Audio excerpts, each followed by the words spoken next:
اور ان کو بتانا چاہیے کہ کون سی چیز غلط ہے اور کون سی چیز صحیح ہے. اس میں سائڈز لینے کی بات نہیں ہے, اس میں رائٹ اینڈ رانگ کی بات ہے. آپ پلیز میری اس پہ جو ہے صحافت پہ الزامات میں آپ کو بتا ہی نہیں رہی, میں تو اوروں سے مخاطب ہوں. وہ باتیں نہ میں تو سینئرز جو شام والے ہیں, شام والے ان سے مخاطب ہوں. وہ کہتے ہیں نیوٹرل. بھائی نیوٹرل کیا ہوتا ہے؟ ایک طرف بندہ مر گیا, آپ کہیں گے نیوٹرلٹی دکھائیں, کیوں مارا بھائی تم نے اس کو, اس سے بات کریں گے, آپ اس کو انگیج کریں گے, تم نے اس کو کیوں مارا بھائی, مر گیا بندہ. یہ بات جو ہے وہ جج صاحب فیصلہ کریں گے, دونوں کے آرگیومنٹ آپ کا سنوں گا میں, جس جو کہہ رہے ہیں نیوٹرل ان کا میں آرگیومنٹ سنوں گا, پھر فیصلہ کروں گا. پلیز اب فیصلے میرے ہاتھ میں, میں عوام ہوں, ٹھیک ہے, فیصلے اب میں کروں گا. اچھا, فیصلے سے جو ہے وہ فیصلے کے لیے دعا کریں, جو کچھ ہو اللہ کرے ملک کے لیے اچھا ہو. اور دعا سے مجھے یاد آیا, میری ٹیم, میرے دوستوں, میری ٹیم والوں, مجھے بتاؤ آج حضور صلی اللہ علیہ وآلہ وسلم کی کون سی مسنون دعا ہم دکھا رہے ہیں تاکہ ہم اس دعا کی طرف بڑھیں. حضور اکرم صلی اللہ علیہ وآلہ وسلم کی سیرت مبارک کا تو ہم نے ذکر کرنا ہی ہے, سلیکٹ بڑی زبردست دعا کی ہے. اور کوئی مصیبت ہو, کوئی پریشانی ہو, اس پریشانی سے بچنے کے لیے اور اس پریشانی کے دوران جب آپ کوئی دعا کریں تو وہ یہ الفاظ ہیں, اور یہ آپ کو بھی ہم دکھاتے ہیں اور بتاتے ہیں کہ انہوں نے کیا دعا مانگی تھی. بے شک ہم اللہ ہی کے لیے ہیں اور اللہ ہی کی طرف لوٹنے والے ہیں. اے اللہ, میری مصیبت میں مجھے اجر دے اور اس کے بدلے مجھے اس سے اچھا بدل عطا فرما. جی, یہ تھی حضور اکرم صلی اللہ علیہ وآلہ وسلم کی وہ دعا جو انہوں نے ہمیں سکھائی کہ کوئی بھی مصیبت, کوئی بھی پریشانی ہو تو اس پر یہ دعا پڑھنی چاہیے. اچھا, اس میں انا للہ و انا الیہ راجعون, وہ ہمارے یہاں پر رائج یہ ہے کہ سب جب انتقال ہوتا ہے تو ہی یہ پڑھتے ہیں. افسوس اور اگر موقع پر بھی کوئی ایسے پڑھ لے تو لوگ کہتے ہیں ارے بھائی انتقال تھوڑی ہوا ہے. تو یہ دعا جو ہے اس کا مقصد, مطلب کیا ہے کہ ہم اللہ کی طرف سے, ہمیں اللہ کی طرف ہی جانا ہے لوٹ کر. تو یہ بات تو ہم ہمیشہ دہراتے رہیں تاکہ ہمیں یاد دہانی رہے کہ ہم اسی کی طرف جانا ہے ہمیں. اور یہ چیز صرف اور صرف انتقال سے منسوب نہیں ہے, یہ جنرلی بھی آپ کہہ سکتے ہیں. فیصلہ سنیں تو بھی آپ کہہ سکتے ہیں کہ بھائی انا للہ و انا, اگر آپ کو فیصلہ لگ رہا ہے کہ صحیح نہیں ہے, اگر آپ کو لگ رہا ہے کہ اچھی بات ہے تو آپ اس کو سیلیبریٹ کریں. لیکن کوئی بھی پریشانی, کوئی بھی چیز آپ کو جو اچھی نہ لگے اس پر آپ یہ کہہ سکتے ہیں. بالکل. اب پڑھتے ہیں حضور اکرم صلی اللہ علیہ وآلہ وسلم کی سیرت کے حوالے سے. اور سیرت میں جو آج ہم نے بات کرنی ہے وہ ہے حضور اکرم صلی اللہ علیہ وآلہ وسلم کی صداقت کی بات. کیونکہ ظاہر ہے یہ جو معاملات چل رہے ہیں اس کے اندر ہمیشہ سچ ہی بولنا ہے. جو بھی دونوں سائڈ, جس کو ہم کہیں کیس جب بھی عدالت میں کوئی ہوتا ہے تو اسی طرح ہوتا ہے نا, دو سائیڈز ہوتی ہیں, وہ دونوں اپنا اپنا ورژن پیش کر رہی ہوتی ہیں اور جج صاحبان نے فیصلہ کرنا ہوتا ہے کہ اس میں سے سچ کیا ہے, صحیح کیا ہے, یا سچ زیادہ کس نے بہتر پروو کیا. یہ بھی ہے, مطلب الگ الگ ہوتے ہیں, ہر ایک کا الگ سچ ہے, اور وہ کون بہتر طریقے سے اس کو ثابت کر سکے, یہ اس وکیل کی جو ہے وہ مہارت اور اسکل, مہارت بھی شرارت بھی دونوں میں ہو سکتی ہے, کچھ بھی ہو سکتا ہے. بہرحال حضور اکرم صلی اللہ علیہ وآلہ وسلم کی صداقت کی بات کرتے ہیں. آپ صلی اللہ علیہ وآلہ وسلم کا جو لقب جو تھا, جو کہ دو القابات ان کو ہمیشہ سے مکے والے اور قریش والے جن سے پکارا کرتے تھے وہ تھے صادق اور امین. اب اس میں امانت داری بھی آ گئی اور اس میں صداقت یعنی کہ سچائی بھی آ گئی.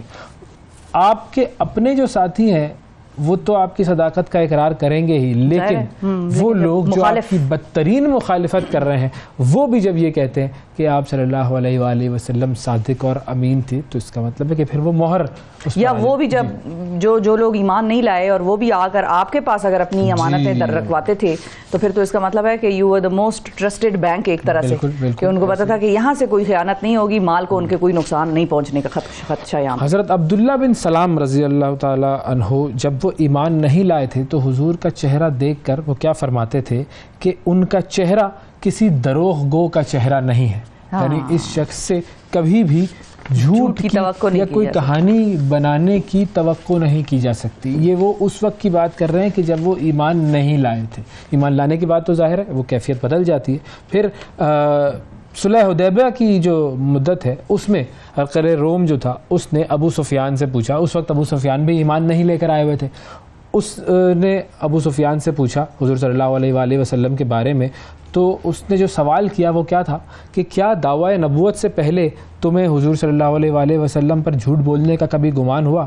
تو ابو سفیان نے کہا نہیں, انہوں نے کبھی جھوٹ نہیں بولا. اب آپ ابو سفیان کی بھی پوری سٹوری, جو پورا ان کا واقعہ ہے, کیسے وہ ایک دشمن تھے, کس طریقے سے وہ ایمان لائے, وہ ساری چیز آپ پڑھیں تو ایک شدید دشمنی تھی ان کی بھی، لیکن یہاں پر بھی انہوں نے اس بات کا اقرار کیا کہ حضور صلی اللہ علیہ وآلہ وسلم سے ہم نے کبھی جھوٹ بولنے کا گمان بھی نہیں کیا۔ پھر حضرت علی کرم اللہ وجہہ وہ روایت کرتے ہیں کہ ایک دفعہ ابو جہل نے حضور صلی اللہ علیہ وآلہ وسلم سے کہا تھا کہ ہم جو معاشرے قریش، جو قریش کے لوگ ہیں، ہم تمہیں جھوٹا نہیں کہتے، ہم تمہیں جھوٹا نہیں کہتے، لیکن جو کچھ تم لے کر آئے ہو، یعنی جو پیغام ہے جو اللہ کا، اس کو رد کرتے ہیں، اس کا انکار کرتے ہیں۔ اب یہ دیکھیں کہ یہ بھی ایک کتنی عجیب سی کیفیت ہے کسی انسان کی، وہ جانتا ہے کہ یہ شخص جھوٹ نہیں بولتا، یہ شخص ہمیشہ سچ بولتا ہے، لیکن اس پیغام کو نہیں ماننا کیونکہ وہ پاور سٹرکچر سارے ہل جانے ہیں، پاور سٹرکچر ہل جانے ہیں، فیملی میٹرکس جو ہیں ان کے جو بھی چل رہے ہیں اس وقت سوسائٹی کے، خاندان ہیں، لوگ ہیں، آباء و اجداد ہیں، ان کا پرانا کوئی بھی جو بھی دین چل رہا ہے وہ کہیں گے کہ بھائی تم کہاں سے اٹھ کے کھڑے ہو گئے اور تم جا کے ہمارے خاندان کے تم چشموں چراغ ہو اور تم جا کے دوسری سائڈ پہ کھڑے ہو گئے، اس کی بات پہ ایمان لے آئے ہو تم۔ یہ پوری ایک سوسائٹی کا اس وقت ایک شفٹ تھا جو ہونا تھا۔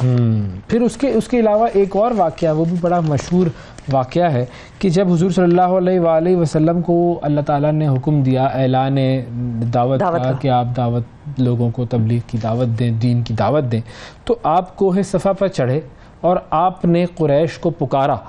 جب وہ سارے جو قریش کے لوگ تھے وہ جمع ہو گئے تو آپ صلی اللہ علیہ وآلہ وسلم نے ان سے کہا کہ اگر میں تم سے یہ کہوں کہ وادی مکہ سے ایک سواروں کا لشکر تم پر تخت و تاراج کرنا چاہتا ہے، تمہیں حملہ کرنا چاہتا ہے، اور اس پہاڑ کے پیچھے سے وہ لشکر حملہ آور ہو رہا ہے، تو کیا تمہیں یقین آ جائے گا؟ تو سب نے کہا ہاں، کیونکہ ہم نے آپ کو ہمیشہ سچ بولتے ہوئے ہی دیکھا ہے۔ اب یہ پوری قوم جو ہے وہ اقرار کر رہی ہے کہ یہ شخص ہمیشہ سچ بولتا ہے، بس صرف معاملہ کہاں آ جاتا ہے کہ جب دعوت، جب تبلیغ، جب دین کی بات ہوتی ہے، جب اللہ کو ماننے کی بات ہوتی ہے تو وہ لوگ پھر انکار کرتے تھے۔ حضور اکرم صلی اللہ علیہ وآلہ وسلم نے بھی ہمیشہ سچ بولنے کی ہمیں تلقین فرمائی ہے، اور بہت ساری احادیث ایسی آتی ہیں کہ جس میں انہوں نے لوگوں سے کہا، ایک شخص ان کے پاس آیا کہ جس نے کہا کہ جی میں یہ گناہ کرتا ہوں اور میں یہ گناہ چھوڑنا چاہتا ہوں، جو مفہوم جو اس حدیث کا ہے وہ کیا ہے؟ انہوں نے کہا بس تم ایک چیز چھوڑ دو، وہ ہے جھوٹ بولنا۔ بس جھوٹ بولنا چھوڑ دو گے تو سارے گناہ تمہارے خود بخود ختم ہوتے جائیں۔ جھوٹ نہیں بول سکو گے تو کسی اپنی غلط کسی کاروائی کو کور اپ نہیں کر سکو گے، ماننا پڑ جائے گا، تسلیم کرنا پڑ جائے گا۔ تو اور ہمارے بڑے بھی ظاہر ہے بعض اوقات ظاہر ہے انہی چیزوں سے سیکھتے سیکھتے جب آتے ہیں انہی واقعات سے، تو وہ بھی ہمیں یہ بتاتے ہیں کہ دیکھو جھوٹ بول کے اپنا بہت بڑا نقصان نہ کرنا، سچ بول کے چھوٹا سا نقصان کر سکتے ہیں، چھپانے کے لیے بہت سارے جھوٹ بھی بولنے کور اپ کرنے پڑتے ہیں۔ بالکل، تو سچ بول کے نقصان کر لو، لیکن جب جھوٹ بولو گے تو پھر بہت بڑے بڑے نقصان ساری عمر کرتے رہو گے اور اسی میں لگے رہو گے، دوڑ ہوگی ایک، اس کے بعد جھوٹ، اس کے بعد جھوٹ، اس کے بعد جھوٹ، اور پھر یاد بھی نہیں رہے گا کہ کون سا جھوٹ کا بولا تھا، کور اپ کیا تھا۔ بالکل ایسا ہی، تو پکڑے تو جاؤ گے۔ اب یہ ہے بالکل یہی سچ کی بات ہے جو سب نے مد نظر رکھنی ہے، چاہے وہ کسی بھی عہدے پر ہو اور کسی بھی مسند پر ہو، کسی بھی جگہ پر ہو، سچ مد نظر رکھا جائے ہمیشہ۔ آگے بڑھتے ہیں اور چلتے ہیں 60 سیکنڈ نیوز کی طرف اور آپ کو بتاتے ہیں دنیا میں کیا کیا ہو رہا ہے۔ پنجاب کے پی الیکشن التوا کیس کی سماعت مکمل، سپریم کورٹ آج فیصلہ سنائے گی۔ وفاقی کابینہ نے جسٹس قاضی فائز کے خط پر رجسٹرار سپریم کورٹ کو عہدے سے ہٹا دیا۔ توشہ خانہ کیس، عمران خان اور اہلیہ کی نیب نوٹسز کے خلاف درخواستوں پر فیصلہ محفوظ۔ مظاہر نقوی کے خلاف ریفرنس، جوڈیشل کونسل کا اجلاس بلانے کے لیے جسٹس فائز اور طارق مسعود نے خط لکھ دیا۔ فل کورٹ نہ بنا تو آئینی بحران کے باعث ایمرجنسی یا مارشل لاء لگنے کا خدشہ ہے، بلاول بھٹو۔ پاکستان کے خلاف ون ڈے سیریز کے لیے نیوزی لینڈ کے اسکواڈ کا اعلان، ٹام لیتھم کپتان، پاکستانی اسکواڈ کا اعلان آج متوقع۔ ڈونلڈ ٹرمپ فرد جرم کا سامنا کرنے کے لیے فلوریڈا سے نیو یارک پہنچ گئے۔ فن لینڈ کی نیٹو میں شمولیت پر روس کا انتباہ، شمال مغربی سرحدوں پر فوج کو مضبوط کرنے کا اعلان۔ ملیشیا میں سزائے موت ختم کرنے اور عمر قید کو 30 سے 40 سال تک محدود کرنے کا قانون منظور۔ اور آسٹریلیا میں جنسی زیادتی کے 18 الزامات پر اسکول کی اسرائیلی نژاد ہیڈ مسٹریس مجرم قرار۔ جی خبریں 60 سیکنڈز میں دنیا کا چکر، دنیا کا چکر۔ پاکستان میں تو ایک ہی خبر کے گرد سب کچھ گھوم رہا ہے اور باقی دنیا میں دیکھیں کیا کیا ہو رہا ہے۔ ادھر ترکی نے دھمکی دے دی امریکہ کو، میں چھوڑوں گا نہیں۔ ہاں ترکی نے دھمکی دے دی امریکہ کو، میں تو حیران ہوں ابھی تک یورپ کو انہوں نے کوئی تڑی نہیں لگائی، کب سے یورپ کے ایک وعدے کہ وہ کیا ہے جی کیا تھا وہ تیرے وعدے پہ اعتبار کیا اور وہ والا سلسلہ, تو اعتبار کر کے وہ تو بڑا پچھتائے ہوں گے. خیر اینی میں اب آپ کو واپس لے کر آتے ہیں, پاکستان کا رخ کرتے ہیں. پاکستان میں آج ایک بہت اہم دن ہے اور ایک بہت اہم لیڈر سے آج کا دن منسوب ہے. 44ویں کی جو ہے وہ آج یوم وفات ہے. بالکل. انسانی تاریخ ایسے غیر معمولی انسانوں سے بھری پڑی ہے جنہوں نے عوام کی محرومیوں کو اپنی طاقت بنایا اور پھر اقتدار میں آ کر سماج کی شکل تبدیل کر دی. اور یہ یونانی ادب کے ان دیوتاؤں کی طرح تھے جن کی ابھی ہم بات کریں, جنہیں زندگی میں عوام کی بے انتہا محبت نصیب ہوئی. عوامی لیڈر کہا جاتا تھا ان کو, اور ان کی وفات کے بعد بھی انہوں نے دلوں پر حکمرانی کرنے کا جو سلسلہ ہے وہ ختم نہیں ہوا, وہ ترک نہیں ہوا. یہ بھی لوگوں کے دلوں پر حاکم ہی رہے اور لوگوں نے بھی ان کو ہی اپنا حاکم تسلیم کیا ایک بڑے طویل عرصے تک. اور آج تک ہم یہ نعرے سنتے ہیں کہ ہر گھر سے بھٹو نکلے گا. پاکستان پیپلز پارٹی کے بانی اور سابق وزیر اعظم ذوالفقار علی بھٹو بھی ایسی ہی ایک شخصیت تھے, کرزمیٹک, مطلب جس کو کہتے ہیں نہ ہرانے والے, نہ ہارنے والے, ہار نہ ماننے والے, اور جن کا جو سحر ہے پرسنالٹی کا ان کے موت کے بعد بھی جیسے میں نے کہا وہ قائم رہا. ان کی پیدائش 5 جنوری 1928 کو ہوئی اور انہوں نے ابتدائی تعلیم بمبئی کے کیتھیڈرل ہائی اسکول سے حاصل کی اور 1947 میں یونیورسٹی آف کیلیفورنیا میں پڑھنے چلے گئی ہے. پھر اس کے بعد انہوں نے آکسفورڈ یونیورسٹی سے بھی تعلیم حاصل کی, وہاں سے انہوں نے قانون کی تعلیم حاصل کی تھی.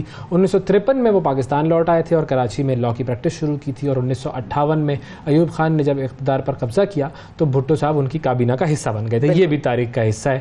یہ سب جو ہے وہ واقعات سب کو پتہ ہونے چاہیے کہ کون کون کہاں کہاں گیا اور کہاں سے کیا کیا کرتے ہوئے آیا تھا. بہرحال مختلف وزارتوں میں کام کرنے کے بعد انہیں پھر وزیر خارجہ بنا دیا گیا تھا اور دسمبر 1967 میں انہوں نے پاکستان پیپلز پارٹی کی بنیاد ڈالی تھی. 1970 کے انتخابات میں مغربی پاکستان سے اکثریت انہوں نے حاصل کی تھی اور مشرقی پاکستان میں اور مکمل طور پر جو وہ رزلٹ ہم دیکھتے ہیں تو وہاں پر اکثریت نہیں تھی اور پھر وہ وزیر اعظم بنے تھے. اور 1977 میں انہوں نے عام انتخابات کا اعلان کیا تھا. انتخابات میں وسیع پیمانے پر دھاندلی کی کہا جاتا ہے کہ جی بڑی دھاندلی ہوئی اور ان کے خلاف جو اپوزیشن نے ایک تحریک شروع کی تھی جس کا نتیجہ 5 جولائی 1977 کے مارشل لاء کی صورت میں نکلا تھا. اور پھر ذوالفقار علی بھٹو کو گرفتار کیا گیا. ان کے خلاف قتل کے الزام میں انہیں سزائے موت سنا دی گئی تھی جس پر 4 اپریل 1979 کو عمل کروایا گیا تھا. اب یہ بھی ایک جوڈیشل مرڈر کہا جاتا ہے. بالکل, اور اس کے اوپر ہمیشہ یہی بات ہوتی ہے, آج تک یہی بات ہوتی ہے کہ یہ صحیح نہیں تھا. بالکل. اور بہت مرتبہ ہم دیکھتے ہیں ہماری جوڈیشری نے جو معاملات کیے ہیں ان کے اوپر ذرا نظر ثانی کرنے کی ضرورت ہے. پھر جی شخصیت کی ہاں بالکل شخصیت کی طرف اگر آئیں تو بھٹو صاحب کی شخصیت میں غیر معمولی کشش, جس طرح میں نے کہا ایک کرزمیٹک پرسنالٹی تھی ان کی, اور انہوں نے پہلی بار عام آدمی کو اس کی اہمیت کا احساس دلایا تھا. جس طرح کے ان کے بڑے میسو جلسے ہوتے تھے, عوام جس طرح سے وہ جاتی تھی, روٹی کپڑا اور مکان کا جو نعرہ تھا وہ کنیکٹ کر گیا عوام سے اور عوام کی محرومیوں سے. اور ان کے بعد جو 2 مارشل لاء, مطلب ایک شخصیت ایسی کہ 2 مارشل لاز بھی اس شخصیت کے اثر کو زائل نہیں کر سکے. یہ آج تک چل رہا ہے. ویسے ایسا کوئی معاملہ نہیں ہے کہ آج ہم بھٹو کو بھول گئے ہیں. بھٹو صاحب آج بھی لوگوں کے دلوں میں زندہ ہیں اور انہوں نے زرعی اصلاحات کا جو ایک طرح سے سلسلہ پھر بھارت سے پاکستان کی جنگی قیدی رہا کرائے, ساری دنیا کے مسلمانوں کا ایک بلاک بنانے کی کوشش کی. اور یہ بھی ایک ہم حقیقت جانتے ہیں کہ جو شخص اسلامی ممالک کا بلاک بنانے کی کوشش کرتا ہے اس کو بھی پھر بڑے راستے جو ہیں وہ آسان نہیں ملتے. اس کی بھی بلاکیجز کا سلسلہ جو ہے وہ ہنڈرنسز دنیا کی طرف سے بھی اور کچھ ہمارے اندر کی جو ہیں عناصر ان کی طرف سے بھی لگانے کی کوشش کی جاتی ہے. انہوں نے پاکستان کو وہ آئین دیا جو آج تک پاکستان کو اکٹھا رکھے ہوئے ہے. تاہم ان کے دور حکومت میں اپوزیشن اور جو اخبار نویس ہیں ان کے خلاف سخت کارروائیاں کی گئی تھیں اور وہاں پر بھی کوئی بہت زیادہ فریڈم اس طرح سے نظر نہیں آیا اور فیڈرل سیکیورٹی فورس بنا کر سیاسی کارکنوں کے ساتھ بڑا ناروا سلوک کیا گیا تھا. اور کئی سیاسی رہنما ان کے دور میں قتل بھی ہوئے جن کا الزام فیڈرل سیکیورٹی فورس پر عائد کیا گیا تھا. اور ان سب کے باوجود لیکن عوام کی ایک بڑی تعداد ان کو ایک بہت بڑا لیڈر مانتی ہے, بڑے محبوب لیڈر. اور پھر ظاہر ہے جو ہم نے بات پہلے کی, ایک متنازع مقدمے میں پھانسی دے دی گئی تھی اور اس نے بھٹو صاحب کے لیے عوام کے دل میں ہمدردی کے جذبات جو پیدا کیے وہ آج تک زندہ ہیں. اور وہ بالکل وہ کہتے ہیں نا گریک ٹریجڈیز جو ہے ان کے ایک ہیرو کی طرح تھی کہ جس کو ان کی شخصیت ایسی تھی کہ غیر معمولی صلاحیتیں لیکن جو اینڈ تھا ان کا وہ بڑا ٹریجک تھا. اور ہر سال 4 اپریل کو بھٹو صاحب کی برسی کے موقع پر ان کے لاکھوں چاہنے والوں کی آنکھیں بھیگ جاتی ہیں, مخالفین کے ہاتھ ان کے لیے دعا کے لیے اٹھ جاتے ہیں. بھٹو صاحب کا ذکر ہمیں آج کرنا تھا جی. 4 اپریل ہے آج. سندھ میں تو چھٹی دی ہوئی ہے سندھ حکومت کی طرف سے. اور اب دیکھتے ہیں کہ آج بھٹو صاحب کے دیے ہوئے آئین کے ساتھ کیا ہوتا ہے.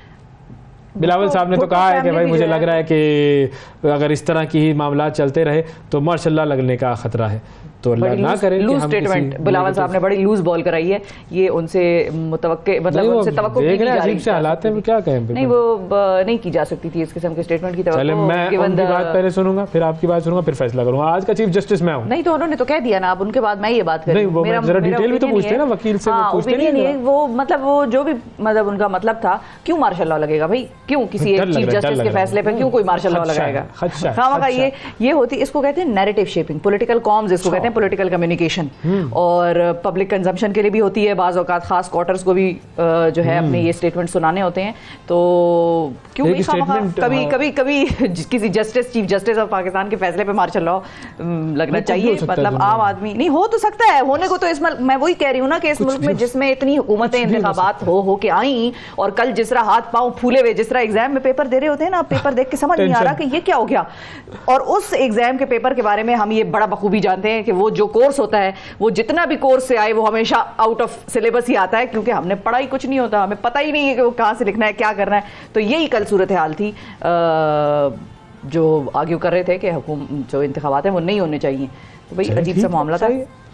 دیکھتے کیا ہوتا ہے. ایک اور اسٹیٹمنٹ کی بات کر لیں. وہ اسٹیٹمنٹ نبیل گبول صاحب نے دے دیا ہے، پیپلز پارٹی کے رہنما نبیل گبول صاحب. یہ کئی مرتبہ انہوں نے ایسے اسٹیٹمنٹ دیے جس کی وجہ سے ان کو تنقید کا سامنا کرنا پڑا ہے. اور اب بھی انہوں نے ایک پوڈ کاسٹ کے دوران جو ہے وہ کچھ دن پہلے انہوں نے کیا کیا تھا، وہ میرا دل یہ پکارے آجا جو گیت تھا نا، جس کے اوپر لڑکی کی وہ ایک ویڈیو وائرل تھی، وہ رقص کر رہی تھی، تو انہوں نے کہا کہ جی مجھے اس کا نمبر دیں. اس پر بڑی کنٹروورسی پیدا ہو گئی تھی. اب انہوں نے ایک اور پوڈ کاسٹ میں ریپ کے حوالے سے ایک نازیبہ بات کی ہے. وہ ہم آپ کو سنوا نہیں رہے، جس کو سننی ہے خود جا کے سن لیں بھائی، ہم کیوں ایسی چیز سنوائیں. لیکن انہوں نے ایک نازیبہ بات کی، اس کے خلاف بڑا جو ہے وہ شور شرابہ ہوا.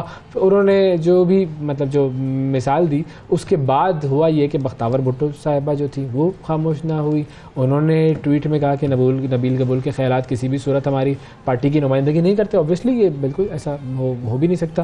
اس کے علاوہ پیپلز پارٹی کی سینیٹر جو ہے اینی مری، انہوں نے اپنے ٹویٹ میں ذہنیت کو قابل مذمت قرار دیا. پھر اس کے بعد اب جو ہے وہ کوئی ان کو شو کاز نوٹس اور کارروائی بھی ہو رہی ہے پارٹی کی طرف سے. جو بات کی ہے بہت ہی بالکل ہی نازیبہ ہے نا، اسی لیے میں کہہ رہا ہوں کہ وہ بس ایسی بات ہے کہ سمجھ نہیں، کوئی جو سین ذہن کا آدمی ہے جس کو پتا ہو کہ بھئی ریپ وکٹم کس چیز سے گزرتا ہے، کس کرب سے اور اذیت سے گزرتا ہے، اور وہ ایک ہی دفعہ نہیں اس کا ریپ ہوتا ہے. یہ میں بارہا پروگرامز میں بھی کہہ چکی ہوں کہ جو ہمارا سسٹم ہے، ریپ وکٹم کہیں جاتا ہے انصاف لینے کے لیے تو وہ ہر سٹیپ پہ اس کا جس کو کہتے ہیں نا کہ وہی اذیت اس کو ریلیو کرنی پڑتی ہے. وہ ہر ایک کو جا کے بار بار وہ واقعہ سناتا ہے. کچھ لوگ بڑے شوق سے سنتے ہیں، بڑا اس میں مزے لے رہے ہوتے ہیں، چسکے جس کو کہتے ہیں. تو وہ اس قسم کی بات نبیل گبول صاحب نے بھی کی ہے. اور ریپ وکٹم کی اذیت کا بیسیکلی جو ہے انہوں نے جس کو کہتے ہیں نا کہ ریئلائزیشن، یا جس میں مطلب ایک ویسے ہی کسی کے ساتھ سمپیتھیٹک آپ ہو سکتے ہیں، کسی کا ہلکا سا تھوڑا سا درد تکلیف دیکھیں تو آپ کو بھی لگتا ہے کہ بھئی یہ بہت ایک تکلیف سے گزرا ہے.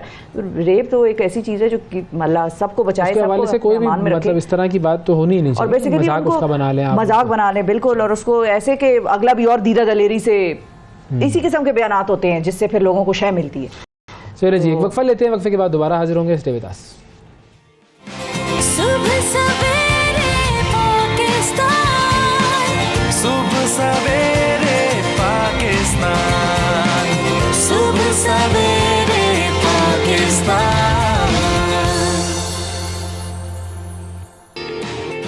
ویلکم بیک جی. صبح سویرے پاکستان میں ایک مرتبہ پھر خوش آمدید. سماجیات یعنی کہ جو سوشیولوجی ہوتی ہے، سوشیولوجی پڑھی ہے آپ نے کبھی؟ معاشرتی جو مسائل پڑھی ہے آپ نے کبھی؟ ہاں ہلکی پھلکی. ہلکی پھلکی میں آپ کو بتاتا ہوں اس کا جو سب سے مین جو جسٹ ہے وہ کیا ہے. وہ کیا ہے؟ سماجیات کے جو ماہرین ہیں وہ یہ کہتے ہیں کہ انسان کی جو صلاحیتیں ہیں ان کو پوری طریقے سے اگر پروان چڑھنا ہے تو اس کو ماحول اگر آپ دیں گے نا، اس کو سازگار ماحول، تو اس کی صلاحیتیں آپ دیکھیں گے کہ وہ کیسے جو ہے وہ پروان چڑھتی ہیں. اور ترقی یافتہ ماحول میں، ترقی یافتہ جو ممالک ہیں اس میں ایسا ماحول پیدا کیا جاتا ہے، ہر شخص اپنی صلاحیت کے مطابق ترقی کر سکتا ہے. جیسے آج میں نے ماحول دیکھا، میں نے کہا چیف جسٹس بن جاؤ، ماحول ملا، میں فوراً میں نے بننا پسند کیا چیف جسٹس. ان کو غیر مشروط معافی پسند ہوتی ہے، غیر مشروط معافی. تو مانگ لیں گے کیا ہے. ہاں ویسے میں نے سب مانگ لیتے کہا ہیں, تو جائے گا یہ موقع آپ پہ ان قریب آنے والا ہے, تو میں نے کہا بتا دوں کہ غیر مشروط معافی مانگنا, پھر یہ خواہ مخواہ شرطیں ورتیں نہ عائد کرنا درمیان میں, اگر مگر تو بالکل کام نہ لینا. آپ کیس میرا لڑ لیجیے گا نا, اس میں کیا ہے. اچھا جرمنی میں کیا ہوا ہے, جرمنی کا ایک قصبہ ہے آسٹلزہائم, وہاں پر ہوا یہ ہے کہ ریان الشبل نامی شخص 2015 میں شام سے اپنی جان بچا کر جرمنی پہنچا. ریفیوجی تھا؟ جی ریفیوجی تھا, اور چند برسوں میں شہر کی سیاست میں اس نے اپنی جگہ بنائی. اب جی بالکل سیاست میں جگہ بنانے کے بعد اب انہوں نے قصبے میں ہونے والا جو میئر ہے اس کا انتخاب جیت لیا ہے, اور واضح اکثریت سے جیتا ہے. 29 سالہ ریان الشبل, انہوں نے 55% سے زائد ووٹ حاصل کیے ہیں. آزاد امیدوار کے طور پر وہ الیکشن میں کھڑے ہوئے تھے, اور جرمنی میں میئر منتخب ہونے والے وہ پہلے سیرین باشندے ہیں وہ, اور 22 سال کی عمر میں شام کا شہر ہے سویدا, وہاں سے نکل کر وہ جرمنی پہنچے تھے, میئر بن گئے وہ. ٹھیک ہے, خوبصورت خبر ہے ویسے دیکھیں خبر ہے, لیکن وہ جو ابھی جو کہاں بنے اسکاٹلینڈ والے بنے ہیں نا, وہ ایک اور حمزہ یوسف, وہ بھی ان کے زیادہ جو ہے وہ ٹکٹ چیکنگ وغیرہ کرتے تھے بسوں میں, ان کے والد بھی کچھ کام کرتے تھے, وہ دیکھیں وہ بن گئے. لیکن دیکھیں جو ہم نے کام کیا نا, مطلب اجتماعی طور پہ ہم سب اس کے لیے کہیں نہ کہیں کسی نہ کسی طریقے سے ذمہ دار ہوں گے. خیر عام آدمی پبلک تو نہیں جس کے بات کی کوئی وقت ہی نہیں ہے, لیکن وہ ضرور جو کہ ارباب اختیار ہیں, جو حاکم ہوتے ہیں, جو حکمران ہیں, جو اپنے ایک اوپینین سے کسی نہ کسی چیز کا فیصلہ بدلوا سکتے ہیں یا کوشش کم از کم کر سکتے ہیں. ہم نے اتنے ممالک میں بمباری ہوتے دیکھی, اور کتنے اس قسم کے لوگ, یہ شبل صاحب مطلب کیپیبل تھا, وہ کسی اور ملک میں گیا, اس نے اپنی زندگی دوبارہ سے شروع کی اور وہاں پر خود کو کامیاب کر دیا, میئر کے انتخاب وہ جیت گئے ایک ریفیوجی ہوتے ہوئے. تو یہ اگر اپنے ملک میں رہتے, ان کے ملک میں اور کس طرح ہزاروں نوجوان لاکھوں ہوں گے اس قسم کے, کہ جو قابل ہوں گے, جن کی زندگی کے خواب ہوں گے, کوئی مستقبل نہیں ہوگا. بالکل. تو ہم نے لوگوں کے مستقبل تباہ ہوتے دیکھے ہیں, اور ہم نے مختلف انٹرسٹ کی بنیاد پر اس کے لیے ہم نے خاموشی بھی شدید دیکھی ہے مختلف ممالک کی طرف سے. صرف ہم اپنی بات نہیں کر رہے ادھر, ہمارا تو ہم تو چھوٹے دنیا کی اوور آل بات ہو رہی ہے, لیکن یہ اوور آل دنیا کی بات ہو رہی ہے, اور اس قسم کی کتنی زندگیاں ہم نے برباد کر دی شاید دیکھتے دیکھتے. آنکھ کو ایک پلک جھپکتے میں جو بومنگ ہوتی ہے فلسطین میں جو ہو رہی ہے, وہاں کے لڑکے لڑکیاں بچے جو وہ کوئی مستقبل ہی نہیں ہے ان کا. تو بالکل. تو چلیں جی اگلی خبر کی طرف چلتے ہیں. ایک اور چیز کا بہت مستقبل ہے, اور وہ میں آپ کو بتاتی ہوں کہ ہو کیا رہا ہے. اب انسان کا جو ذہن ہے اس نے ایسی ایسی تخلیقیں کر دی ہیں کہ مطلب یہ مطلب تھوڑے آگے بتائیں یار, مطلب کبھی کبھی کیا تخلیق ہوا ہے بتائیں. ایک یہی وجہ ہے کہ اس نے گھوڑوں سے گاڑیوں تک کا سفر کر لیا, پھر گاڑیوں کے بعد اب جہازوں کی طرف آ گئے ہیں, پھر وہی فائٹر جیٹس آ گئے, اور تیز ترین وہ بلٹ ٹرینز آ گئیں. اچھا جہازوں کی ایجاد جو ہے وہ تو ویسے دنیا میں بہت ایک مقبول ترین ایجاد ہے. اچھا لیکن پھر بھی اس کا جی بھرا نہیں, تو اس نے کہا مزید اس پہ آپ کام کرتے ہیں. تو اب وقت جو ہے نا, وقت اب سب سے قیمتی چیز انسان کے پاس وقت ہے. کوئی آپ کا بڑا سنسیئر دوست ہوگا اگر وہ آپ کو اپنا وقت دے رہا ہے, تو میرا خیال ہے اس سے بہترین گفٹ بھی کوئی نہیں ہوتا جو آپ کسی کو دے سکیں. اسی مقصد کے لیے, وقت کو بچانے کے حصول کے لیے ایک نئی جو ہے امید ہائیڈروجن سے چلنے والے ہائپر سونک جیٹ کی جو ہے وہ دلائی گئی ہے سائنسدانوں کی طرف سے. لوگوں کی ذہنوں میں ڈالی گئی ہے یہ امید, اور اس جہاز کی سپیڈ سے ہوگا یہ کہ اتنی تیز اس کی سپیڈ ہوگی کہ اس سے 20 گھنٹوں کا جو سفر ہے وہ صرف 4-5 گھنٹوں میں طے ہو سکے گا. سوئٹزرلینڈ کا ایک اسٹارٹ اپ ہے اس جیٹ کے انجن کی تیاری پر کام کر رہا ہے وہ اسٹارٹ اپ, اور اب اسپین کی حکومت بھی اس میدان میں کود پڑی ہے. 1,20,00,000 کے بجٹ پر مشتمل اس پروجیکٹ میں منسٹری آف سائنس جو ہے وہ بڑی کمپنیز اور اسپین کی یونیورسٹیز بھی شامل ہیں. یہ سب مل کر اس پہ کام کریں, اور اس قسم کے جہاز ماحولیات کے لیے بھی نقصان دہ نہیں ہوں گے. اس جہاز کی سپیڈ آواز کی سپیڈ سے مطلب 5 گنا تیز ہوگی. یہ آپ اس کا اندازہ لگائیں جو بھی فزکس کو سمجھنے والے لوگ ہیں. اور اس انجن کی تیاری میں سب سے بڑا چیلنج جو بیسیکلی ہے وہ انجن کے گرم ہو جانے پر قابو پانا ہے, کیونکہ ظاہر ہے جتنی سپیڈ ہوگی وہ ہیٹ اپ ہو جائے گا. تو اس چیز کو قابو پانے کے لیے فی الحال اس پہ کام ہو رہا ہے, اور سپیڈ غیر معمولی حرارت جو ہے وہ پیدا کرتی ہے. اور آپ اندازہ لگائیں کہ آپ پاکستان سے آسٹریلیا جا رہے ہیں یا نیوزی لینڈ جا رہے ہیں, آپ سوچیں میں تو سوچ سکتا ہوں, غریب آدمی تو سوچ ہی سکتا ہے کہ وہ جا رہا ہے, ہم نے کون سا کوئی چلا جانا ہے, یہ تو آپ جیسے لوگوں کا کام ہے بھائی, سمپل ہے, ہم تو صرف سوچ سکتے ہیں. میں آپ کو پوائنٹ تھوڑی مار رہی تھی, میں تو وہ ایک آپ لوگ پوائنٹ نہ بھی مارے تو ایسا ہو جاتا ہے. یہی ہے, غریب آدمی کے اوپر پوائنٹ ہی مارا جاتا ہے, اس کو مارا جاتا ہے, میں تو اس کو پوائنٹ مارے جاتے ہیں. میں آپ کو اپنی ایکسائٹمنٹ میں شامل کر رہی تھی, یہ بھول گئی تھی کہ جی بالکل کہ میں غریب ہوں. غیر غربت کا مذاق اڑانے والوں تمہیں اللہ پوچھے گا، وہ بھی رمضان میں. اب بڑھتے ہیں، ایک خاص کلام سنتے ہیں، اور یہ کلام کس نے پڑھا ہے یہ آپ کو بتاتے ہیں. جی پاکستان کے مشہور و معروف ایکٹر جناب احسن خان، انہوں نے رمضان المبارک کے موقع پر یہ خاص کلام ریلیز کیا ہے، مریضم یا رسول اللہ. خوبصورت کلام، خوبصورت انداز، بالکل مریضم یا رسول اللہ. احسن خان صاحب ہمارے ساتھ موجود ہیں، ان سے اس کلام کے بارے میں بات کرتے ہیں. السلام علیکم احسن. جی السلام علیکم اویس، کیسے ہیں آپ دونوں؟ کیسے؟ انفیکٹ رمضان مبارک آپ دونوں کو بہت بہت بہت شکریہ. Thank you. بہت شکریہ احسن، آپ نے ٹائم دیا پروگرام کے لیے، اور بہت شکریہ. بہت خوبصورت کلام آپ نے پڑھا ہے، اور وی ڈنٹ نو کہ اتنا اچھا آپ جو ہے آواز آپ کی ہے. اور لیکن یہ ظاہر ہے بہت سارے کلام ہیں، اور سارے ہی کلام وہ دل کو کسی نہ کسی طریقے سے چھو جاتے ہیں. یہ کلام پرٹیکولرلی آپ نے کیوں سلیکٹ کیا؟ ہاں کیونکہ یہ بہت پرانا کلام ہے، بہت سارے ینگسٹرز کو پتہ بھی نہیں ہوگا کہ اس طرح کا کوئی کلام ہے، تو آپ کی وجہ سے شاید سن رہے ہیں لوگ. تو کیوں سلیکٹ کیا اس کو؟ اچھا، ایک تو آپ کا شکریہ ادا کروں گا، آپ نے تعریف بھی کی کلام کی، آپ لوگ چلا رہے ہیں، تھینک یو سو مچ.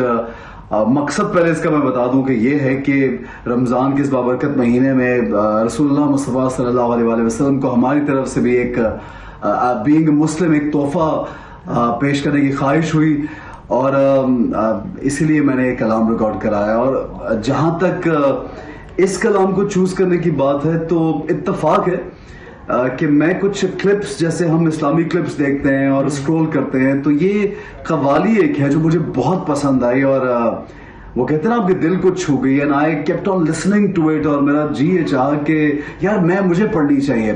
پھر وہ سہیل حیدر ہمارے میوزک کمپوزر ہیں، بہت اچھے دوست ہیں میرے، ان کو میں نے یہ بھیجا ایسا کلپ. میں نے کہا یار یہ مجھے پڑھنی ہے، اس کو ہم کیا بنا سکتے ہیں. تو نیچرلی پھر اس کو اپنے انداز میں چینج کیا، کچھ اس کے اندر شاعری ایڈ کی اردو میں، کچھ انداز اس کا چینج کیا. لیکن اس کا جو ایک پنچ لائن جو مریضم یا رسول اللہ، مریضم جو پنچ لائن تھی، اور اس کا جو بیس تھا ہم نے وہی رکھا، اور it's quite nice, people are liking it. اور میرا مقصد پورا ہو گیا جو میں چاہ رہا تھا، جو میری نیت تھی کہ اس رمضان کچھ اس طرح کی چیز میں پیش کروں. بالکل بالکل. اچھا ایک اور چیز مجھے بتائیے گا کہ جب انسان نعتیہ کلام پیش کر رہا ہوتا ہے یا حضور صلی اللہ علیہ وآلہ وسلم کے لیے کوئی ہدیہ پیش کر رہا ہوتا ہے، کیا کیفیت تھی آپ کی اس وقت؟ جو دل کی کیفیت ہے وہ بھی تھوڑا سا بتائیے گا. یار فیلنگ تو آپ سمجھ سکتے ہیں کہ بڑی ہمارے لیے ایک سعادت کی بات ہوتی ہے، اور آئی تھنک یہ سوچ آنا بھی ایک میری نظر میں توفیق ہے، اور اس کو کر دینا اور پھر اس کا ہو جانا. So it's a very spiritual thing for me and naturally for everybody, کیونکہ ہم سب کا ایک دل جو ہے وہ جڑا ہوا ہے رسول اللہ کے ساتھ، اور ان کی محبت کے لیے ہم لوگ ہر وقت وہ کہتے ہیں نا آپ سرشار رہتے ہیں ان کی محبت میں. اور اسپیشلی وین رمضان جب آتا ہے تو آپ کی کلینزنگ بھی ہوتی ہے اسپرچولی، تو اس لیے بڑی زبردست فیلنگ تھی یہ کرتے ہوئے. بالکل. اور ظاہر ہے ہمیں سنتے ہوئے اتنا اچھا لگا، تو ظاہر ہے جو پڑھ رہا ہوتا ہے اس کی پھر ایک الگ ہی فیلنگ ہوتی ہے، محسوس کر رہا ہوتا ہے وہ کچھ اور چیزیں بہت زیادہ قریب سے. یہ بتائیں کہ آج کل تو خیر آپ مصروف بھی بڑے ہیں، آج کل تو آپ کی رمضان ٹرانسمیشنز بھی چل رہی ہیں، یہ کب سے کر رہے ہیں ویسے آپ؟ ہم نے تو بڑے عرصے سے دیکھا ہے، لیکن کب سے ہو رہا ہے ٹیکنیکلی؟ ہاں جی، ٹرانسمیشن میری چل رہی ہے، انفیکٹ بہت اچھی جا رہی ہے، اور میں نے بہت عرصے بعد ایک ڈفرینٹ چینل پہ سوئچ کیا. میں پچھلے تقریباً 9 سالوں سے 10 سالوں سے ٹرانسمیشن کر رہا ہوں ماشاء اللہ.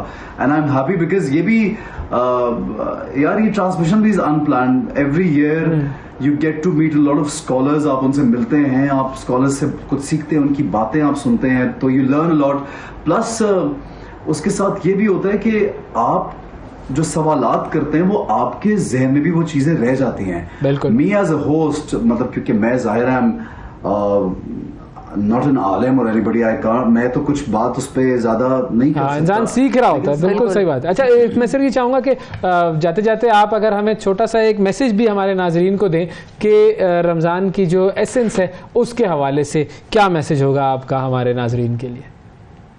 اسپیشل میسج یار میں یہی دینا چاہوں گا کہ پاکستان کے حالات جو ہیں اس کو ٹھیک کرنے پہ ہمیں غور کرنا چاہیے، فوکس ہمارا یہ ہونا چاہیے. ایون بھی دعاؤں میں، کیونکہ اس مہینے دعائیں بہت نیچرلی قبول ہوتی ہیں، اور ہمیں بہت زیادہ اس بات کو ذہن میں رکھنا چاہیے کہ جب بھی آپ افطار کریں یا جب بھی آپ بیٹھیں آپ نماز پڑھیں، please pray for your country, because Pakistan ہے تو ہم سب ہیں. اس کے علاوہ حالات اوپر نیچے ہوتے ہیں، تھوڑا سا کیوٹک سچویشن کا ساتھ نہیں دینا چاہیے, پینک نہیں کریٹ کرنا چاہیے. ہمیں بہت ایک درس ہے کہ کام رہیے, سکون میں رہیں, اسپیشلی جب حالات خراب ہوں تو تب بھی غور و فکر کرنے کا ہمیں کہا گیا ہے. So we should focus, we should be determined, we should think what to do, لیکن پریکٹیکلٹی کے بغیر ہم سارا کچھ کسی اور پہ نہیں ڈال سکتے. مجھے آپ کو, ہم سب کو مل کے, یوتھ جو ہے ہماری, ان کو مل کے یہ سوچنا چاہیے کہ ملک میں کیسے تبدیلی لا سکتے ہیں. مجھے ایسا لگتا ہے کہ سب سے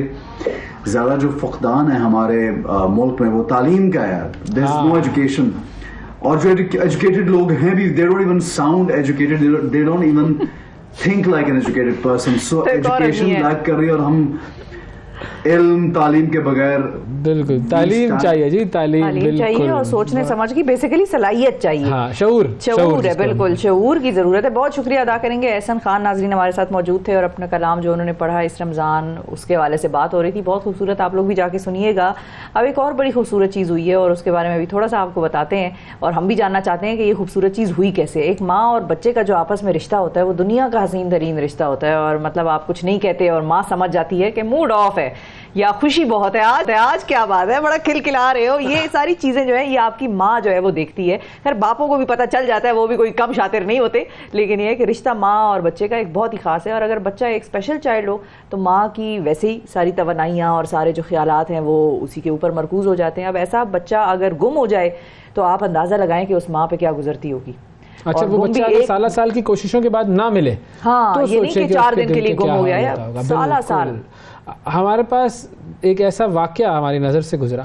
علی حسن ایک ایسا اسپیشل چائلڈ تھا جو آج سے 8 سال قبل گم ہوا تھا, اور اس کے والدین اس کی تلاش میں در بدر بھٹکتے رہے, لیکن انہیں ہر جگہ ناکامی کا سامنا کرنا پڑا. اور اس جد و جہد میں ان کے جو والد تھے وہ دنیا سے رخصت ہو گئے. ماں کی نظریں اس کی آمد پر منتظر رہیں, اور آخرکار قدرت کو ان پر رحم آیا. ایک مہربان پولیس والے نے اس بچے کی تلاش کا بیڑا اٹھایا, اور اب یہ کاوشیں کامیاب ہوئی ہیں. ایک ماں کو اس کا بچھڑا ہوا بیٹا واپس مل گیا. اب علی حسن کی تلاش کیسے کامیاب ہوئی, اس کی جدائی میں ماں باپ پر کیا گزری, اور کس شخص نے اس میں کنٹریبیوشن کی, کہاں بھٹکتا رہا, یہ ساری جو باتیں ہیں وہ ہم نے آج کرنی ہے. علی حسن اور ان کی والدہ آمنہ بی بی ہمارے ساتھ موجود ہیں, اور ارشد پاشا صاحب ہمارے ساتھ موجود ہیں پنجاب پولیس سے, اور ایک موچی کا کردار اس میں بڑا اہم ہے. بالکل, اللہ دتا صاحب وہ بھی ہمارے ساتھ. السلام علیکم جی. السلام علیکم.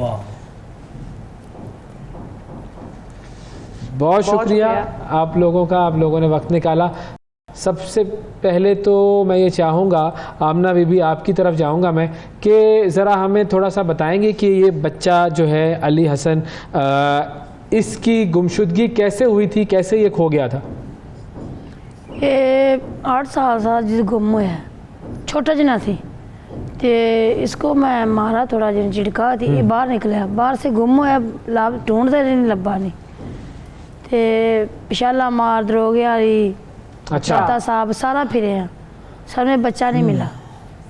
تے بابا مطلب جو کمانا کھانا وہ اس کے بچے کو میں لگا دینا, دیہڑی دا جو کمانا ہو بچے کے لگا دینا. تے 8 سال سے مینوں نہیں لبا. میرا میاں جڑا وہ لبدے جڑا نا بیچارہ 7واں مہینہ بیچارہ فوت ہو گئے نے. تے ہن 8 سال بعد 8 سال ڈھونڈتے تھے 8 سال گم ہوئے نو بچے کو, 8 سال لبے 16 سال ہو گئی اس کی عمر. صحیح ہے. اچھا, یعنی کہ یہ 8 سال کا تھا تب یہ گما تھا, اور اب 16 سال کی عمر میں یہ ملا ہے. اچھا, یہ اور کہاں آپ لوگ ڈھونڈتے تھے ان کو؟ میں شالا مار دروگے والی داتا صاحب جتنے کسی دسنا اتنے ڈھونڈ جانا, چلے جانا, دم درود کرانا, جتنے کسی بڑی بڑی دور اسی ڈھونڈ رہے ہیں. میرے کسی کہیں پہ نہیں, اسٹیشن پہ روزانہ آتی سی کہ ادھر سے ملے گا میرا بیٹا, کیونکہ میرے امید ہے کہ ادھر سے ملے گا. تو روزانہ دوسرے تیسرے دن, روزانہ دوسرے تیسرے دن میں آ جانا. پھر یہ بھائی کے پاس میرا نمبر. تو آمنہ بی بی اتنے سالوں بعد آپ کو امید تھی کہ بیٹا آپ کا مل جائے گا؟ اتنا عرصہ جب گزر گیا اور وہ نہیں ملا تو آپ لوگوں کی امید رہی برقرار, یا آپ لوگوں نے کہا کہ بس اب شاید نہ ہی ملے؟ نہیں, مجھے امید تو لت گئی سی, میں کہ مقائم پہ کسی مار کے پھینک دیا یا کسی اغوا کر کے دور سے لے گیا کوئی, جڑا کسی پاسے کوئی خبر نہیں آ رہی. تے میرا میاں بھی بیچارہ لبدا جنہیں جو گیا سی, لبدا رہا, لبدا ہو گیا. اسے غم وچ ہی نا بھی مینوں اللہ پاک نے 3 بیٹیاں دیاں نے,